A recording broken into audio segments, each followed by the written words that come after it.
My name is Sarah. For most of my life, I believed my older brother was my hero. When our father died, he promised he would always protect me.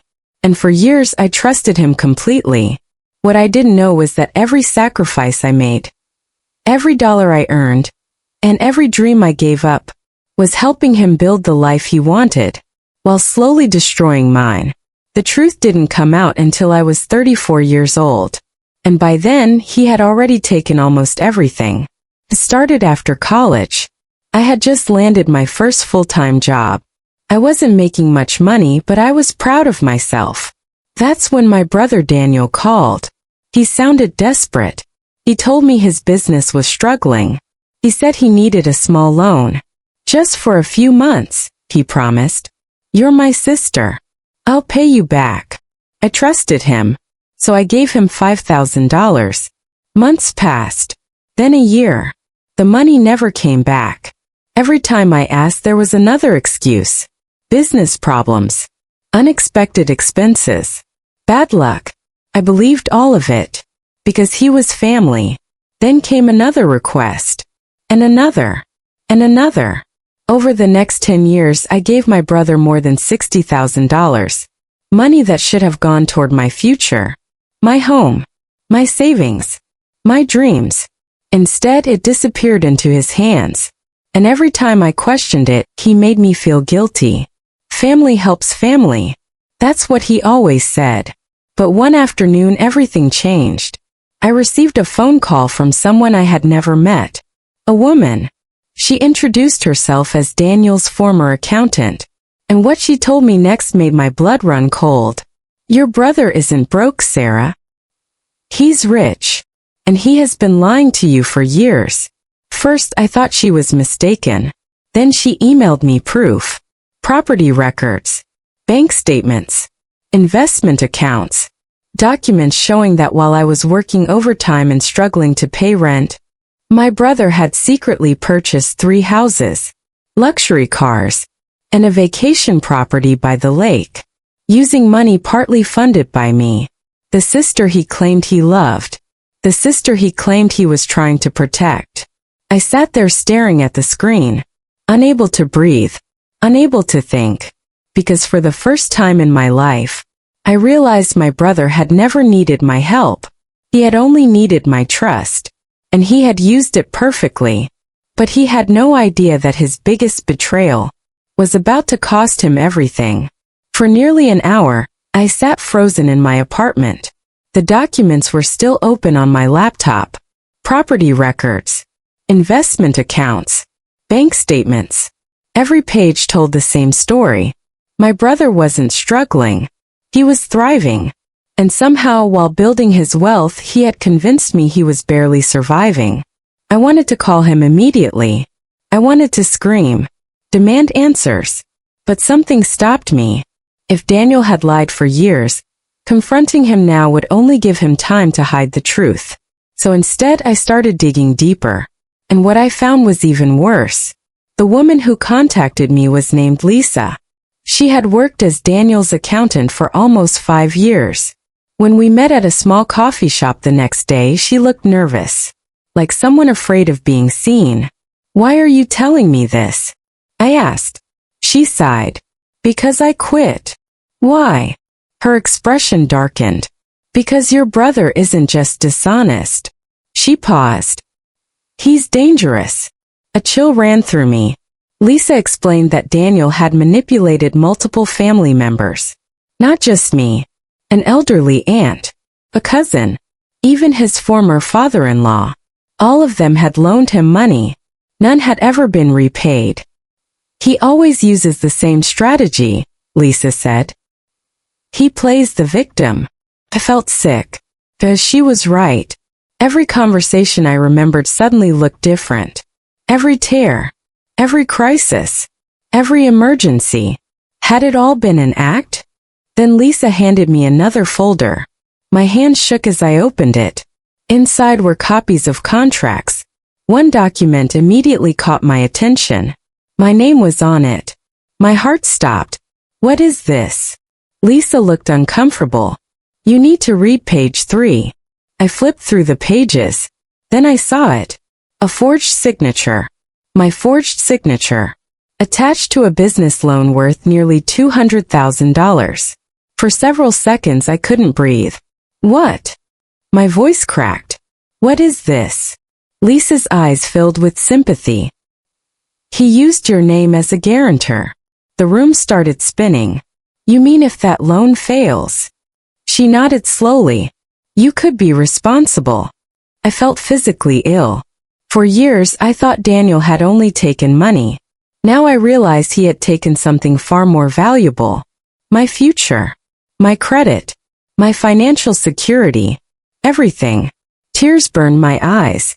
But they weren't tears of sadness anymore. They were anger. Pure anger. Then Lisa revealed something else. Something that shattered me completely. The money wasn't for his business. I stared at her. What?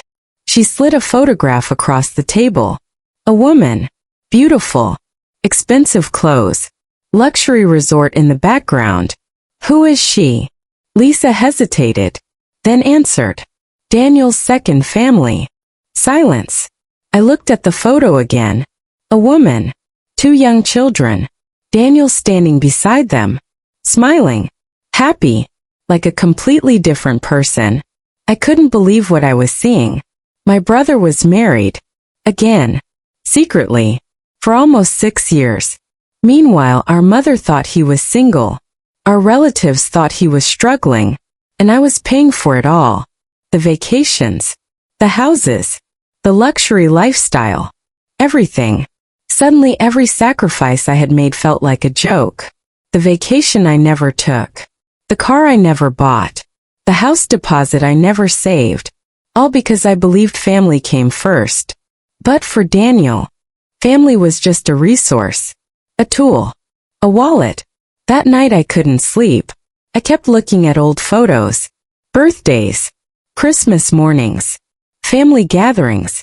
Trying to find the moment my brother became a stranger. But maybe he always was. Maybe I simply never saw him clearly. The next morning my phone rang. Daniel. For a moment I considered ignoring it. Instead I answered. Hey sis. His cheerful voice made my blood boil. I need a favor. Of course he did. I closed my eyes. What favor? He laughed nervously. Just a small one. Then he said the words I will never forget. I need $30,000. I nearly dropped the phone. 30,000. After everything I had discovered. After years of lies. He still thought I would say yes. I felt something inside me finally break. Not my heart. Not my trust. My fear. Because for the first time, I wasn't afraid of losing my brother. I was afraid of letting him win again. And at that moment I made a decision. A decision that would expose every lie he had ever told.